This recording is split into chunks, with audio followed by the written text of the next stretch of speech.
audience members, Jack Bowers, are you still available to speak? Yes, I'm here. Can you all hear me? Yes. You have 2 minutes, sir. Okay, so I just kind of wanted to share a story of what happened to me at the protest on Saturday, and I kind of want to preface it all with I'm a white man, so this is what kind of what happened to me as a white man at those protests on Saturday. So over the weekend, I went to the protest down at J.C. Nichols Park and witnessed things I would have never expected from the Kansas City, Missouri Police Department.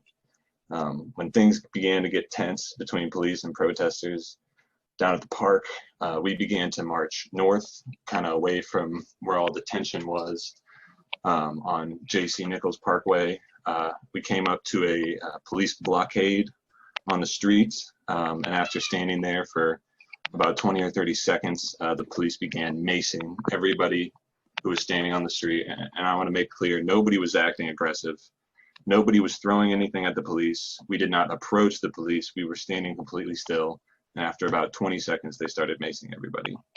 They then arrested me, my girlfriend, and my sister. And the officer who had sprayed me had maced me for about 8 seconds straight. I was covered from head to toe. My clothes were literally dripping with mace. I needed medical attention so badly that an EMT who was on the scene had to convince the officers to let me go to the hospital because I needed to get the clothes off of me and I needed to shower it off. I still have burns on my face, on my back, and on my groin from where the officer sprayed me with mace. I even thought as I was in the hospital, you know, what if, did I make some mistake? Had I missed somebody throwing something at the police? And I actually later saw a video of the incident on Facebook where you can clearly see nobody's throwing anything, nobody's acting aggressively, and yet the police just still completely unload on me and the other protesters who were there. And I don't know exactly what happened in that situation, if it was just tense or why exactly it led to that, but it feels like they were just trying to get people off the street and keep order by any means necessary, which is just kind of unacceptable in my opinion. They hospitalized me. And when I asked them why I was under arrest, the cop literally said to me, for standing in the street. He put me in the hospital, quote, by the officer for standing in the street. So I think that really the only way that we fix some of the systemic problems in our police department is by assuming local control. Mike Parsons is a farmer. You know, he hasn't lived in an urban environment. He doesn't know what it's like to police in an urban environment. He shouldn't decide who polices us. So yeah, I think Thank you so much for sharing that story. Next, we have Lakeisha Williams. Good evening, everyone. I have lived in the 3rd District for 33 years of my life, and I am 39 years old. I last year was at a meeting for the 3rd District, a planning meeting for the 3rd District, and I do recall one of the panelists indicating that if you're a renter, then you don't have a voice. So I became a homeowner here in the 3rd District because this is where my heart has always been in February. And some of the things that I have seen take place in this area, you know, are mind-boggling to me. However, I do know and I believe that your environment controls your attitude. And I'm not far from the Plaza area, so I've seen children be herd like animals by the Kansas City Police Department, where some of them acting out, of course.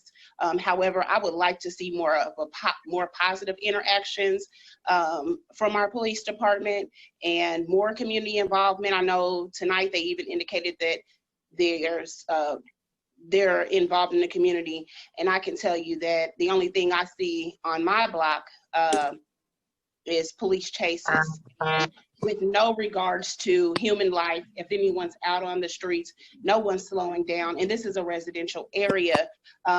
So I know that in my community, we are overcomers, and we adapt well to change. So I am always for it. So if there's some way that I can get involved with someone that has a community group in the 3rd District, I am readily available. And that's all I have to say. I want to see some change happen here. Thank you so much. Next, we have Latika Harbin. Hi, I also live in the 3rd District, and I'm gonna stick to topics because I only have 2 minutes, so I kind of tried to prepare as best as I could today. I want to thank the police. I know they don't hear that enough. I was at the protest on Friday and Sunday, and I was very thankful. There were some nice police officers that, you know, made me feel like I was safe, but there were also some that were not so nice. But I want to talk about solutions, and I always like to start with topics. I want to start with the first one is accountability. We need easy, accessible records for complaints on officers. I should not have to surf the internet, surf the Kansas City website to find what officer has how many complaints on them. That's something that I feel like we need to work on. It needs to be accessible. It needs to be easily found for these officers with these complaints. Secondly, shoot to kill. That needs to be no more. No more. You do not shoot to kill unless you absolutely have to. But so many times with people with melanin, that's the first thing they do is shoot to kill. When we see our other brothers and sisters that are white, they get carried out and they're smiling, they get fired. No more. Better de-escalation training, especially when it comes to minority interaction and complaints. So if you have a complaint and it's against a minority, then we need to send you back to training. I don't know the policies. I'm not a police officer, but I am a city employee. Profession.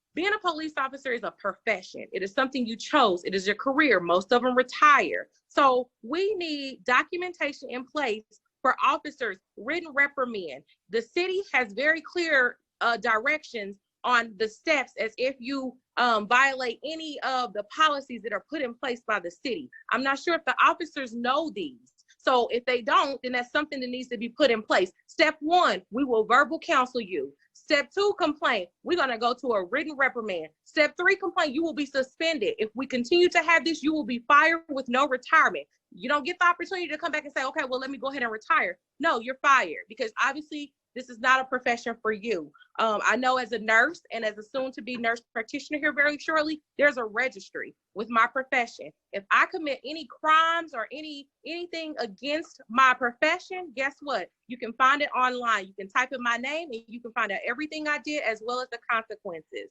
It's a registry, correct. The 4th topic, police, and police. I find it is so hard. I found myself not asking them, why are you a police officer? Because they have to live too. And we need more of us on the police force. But I need them to be able to feel like they can have a voice without being a target. So we need officers should be able to anonymously file a complaint on misconduct on other officers without becoming a target. I don't want you to become a target because you had to say that this officer has done this. We don't need that. That's what we need you to be able to speak freely and not become a target. So if that means having some type of way for these officers to anonymously report, then that's what we need to do. And it needs to not only be governed by just the police, we need people in place that are for the community to oversee, hey, this was a complaint. How did it get followed up? I like to see follow-up in writing. The 5th thing, community engagement. If you are an officer, the communities need to see you. If you are in the area, I live right off of UMKC. I should know the officers that serve this area. They should know my children so that they shouldn't feel afraid when they see me in my front yard. Because they should already know, oh, those are the kids that live on 50th or whatever part, whatever street she lives on. You should know these people if this is the area you serve. So we need that community engagement, interaction, where the area that they serve, and they need to know that these are the people that you serve and protect. You're not here to harm, you're here to protect us.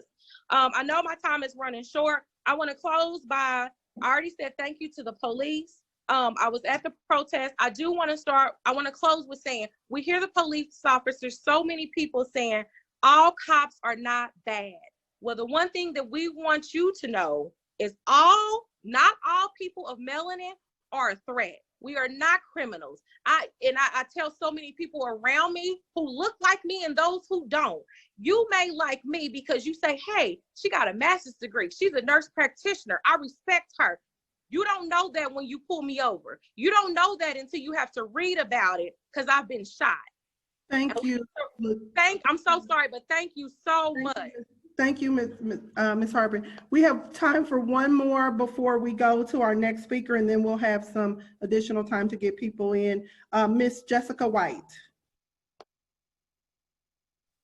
Hello. I just wanted to pose a few questions. And I know we're talking about policing, but I've been followed, I've been stopped, my husband has been pulled over and arrested and roughed up for no reason. We've experienced those things. My question is, my experiences have been all around, from the healthcare system to my husband and I are real estate investors, to the lending, and everything, every aspect of life that you can imagine. We experience racism. And like I said, I know we're talking about policing, but where is the people in the community that care about those things? Where are the leaders of banks and our Black doctors, or unbiased doctors, I should say, that are going to help us? Because it's not just us being killed by police or stopped by the police. For instance, Black women have the highest mortality rate of pregnancy-related deaths because we don't get the same care. And that's not fair. I read that a Black woman with insurance gets not the same care as a white woman who's on Medicaid. That's not right. Where are the supporters in the community, not just for the policing, but every aspect of life? Thank you. Now we will hear from Kiku Brooks from Moore Square. And